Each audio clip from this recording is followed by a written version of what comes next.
So I had some people ask me on the last video where I am, where I'm filming, and currently I am in Cuenca, Ecuador. And this view right here is from my very cheap apartment. You'd be surprised how little money I'm actually paying for this place. So the topic of this video is why it's absolutely critical that you ignore standard mainstream travel advice. So a lot of people who have experience traveling, who don't have experience traveling, and sometimes the locals that you meet in the countries that you go to, they will give you travel advice whether you ask for it or not. And almost always this advice is wrong. And you might think, oh, okay, well they're a local, they live in this place, or they're a traveler and they've been there for a long time. That usually doesn't guarantee that they know what they're talking about. It doesn't matter if that person's been there for 10 years, 20 years, or their whole life. Generally speaking, you want to ignore what they're saying. The first most common piece of advice that someone will give you that you should ignore most of the time is they'll say that something is dangerous.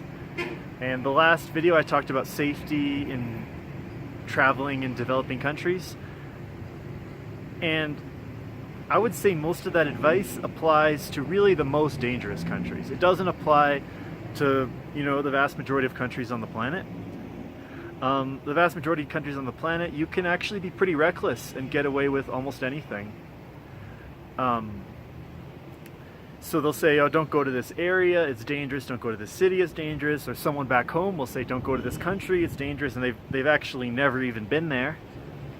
And even if they have been there, you should ignore them, because people are just way too afraid of bad things happening to them. They're too afraid of getting robbed, they're too afraid of getting kidnapped, they're too afraid of dying.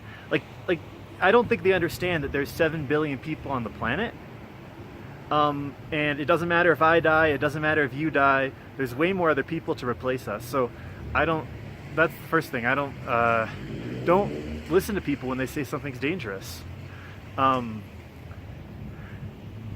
only thing you should listen to is your gut instinct, right? If you get somewhere and it feels dangerous, turn around, right?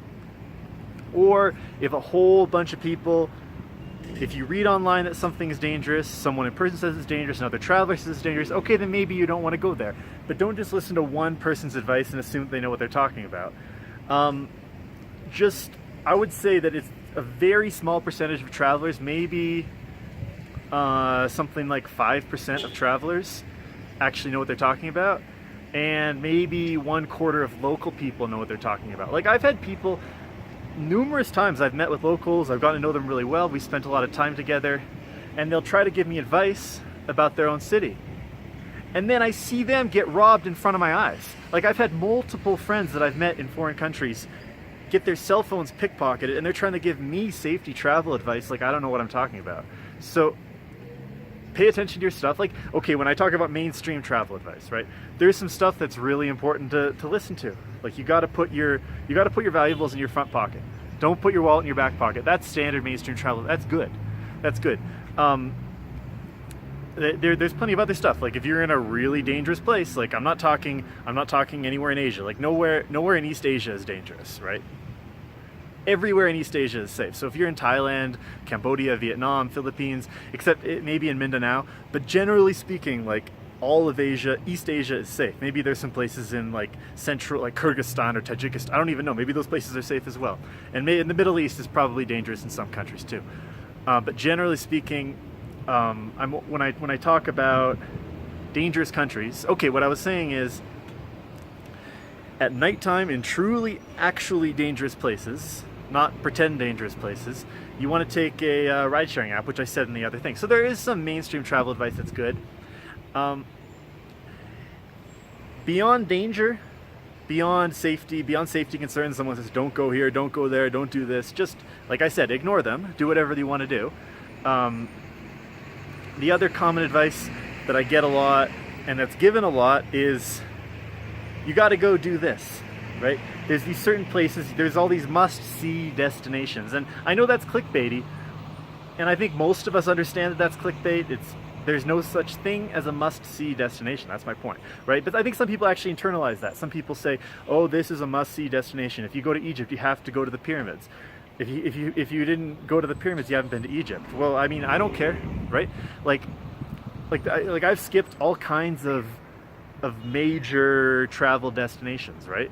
I skipped Machu Picchu in Peru. I skipped Angkor Wat in Cambodia, and that's considered to be the according to Lonely Planet, if you take what they say, and I think that Lonely Planet gets a lot of hate, but that's a legitimate travel advice book. Lonely Planet's one of the best. They put Angkor Wat as the #1 travel destination in the world. So I've skipped I've gone to the country, I've been right beside it, but I skipped some of the main biggest travel destinations in the world just because I didn't feel like going. And maybe that's the wrong way of putting it. Not that I didn't feel like going, I had no drive to go there. I didn't go to Cambodia, I didn't go to Peru to hit up these big destinations. But if you want to see them, you should absolutely go. So listen, like you're traveling for yourself. You're not traveling for these people who either have been to this country, had a good experience at this destination, and then feel like you have to do it, or people who either can't travel or don't have the courage to travel and are trying to live through you and hoping that you'll go to all the places they really want to go to. So, I mean, if you really want to go to this spot, if you really want to go do anything in particular, just go do it. You're not traveling for anyone else, right? You saved up all this money, you put in all this preparation. I mean, maybe your parents or someone else is paying for it, but I'm guessing that 99% of you're 99% of people are paying for it themselves, right? I mean, I don't know. I made that number up. Who knows what percentage of people are paying? But the vast majority of people pay for it themselves, right? You saved up all this money. You took this time off work. Why would you do it for anyone else? Why would you listen to someone else's, follow someone else's dream of where you need to go? If you're not really sure what you want to do, okay, then maybe you can take some standard. I'm not saying to completely ignore standard travel advice. What I'm saying is that most of the time it's wrong. Most of the time it's stupid. Most of the time it's going to make your travel experience worse. So actually, usually when I travel, especially over the past couple of years, I usually try to find an apartment in a city. Sometimes it's a popular city with travelers. Usually it isn't. And I try to rent that apartment for a month. So why do I do this? Well, I get to know the city a lot better. I get to get a lot more done. I find a gym that I like. I also save a lot of money because I can cook for myself. And of course, the accommodation is way cheaper. You see how people, they stay in dormitories, which is great. I think staying in dormitories is fun. If you're doing it for the fun, that's great. But if you're staying in a dormitory to save money, I just walked past a dormitory today in Cuenca.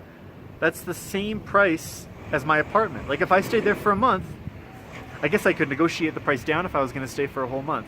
But if I stay here for a month, or if I stay in a bunch of dorms around the country every night, and then I spend money on alcohol and I spend money on buses, I'm actually spending about the same as them, and I get my own place, right? I get nice hot shower, I get everything I want. So I actually wrote a whole article about why I like to actually spend extended periods of time,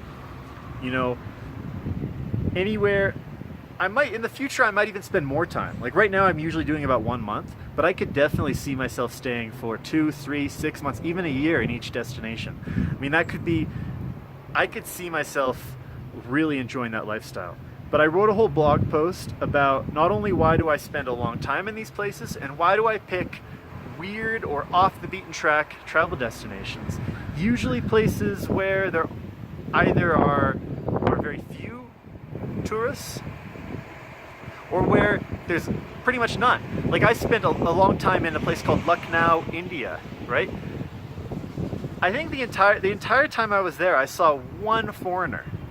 who turned out to be a tourist because her husband, it was Indian, and I think she was from Canada like me, I can't remember, she might be American. He just approached me randomly in another part of the city and said, I saw you near here, I married this girl, blah, blah, blah, blah, blah. So she was another tourist, but the entire time, she was only there to meet his family. So the entire time I was there, I only saw one other foreign. Okay, there might have been someone from Sri Lanka or Nepal, and I wouldn't have. There almost certainly were people from Nepal. So okay, there were other foreigners. I didn't see. I only saw one other tourist the entire time I was there. One other foreign tourist, because I think there were maybe some Indians from other parts of India visiting Lucknow. But the point is, visit off the beaten track places usually, unless there's something you really want to do, which is great. I think that there are, like, for me personally, the Salar de Uyuni in Bolivia it's very much on the tourist track.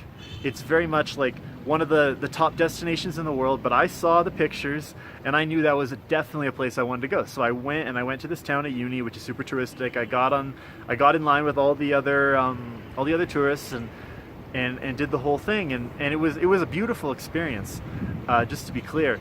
But so I'm not totally against visiting touristic sites, but the point is, if you don't want to go, ignore them. If you want to do something but they say it's dangerous, you can probably do it.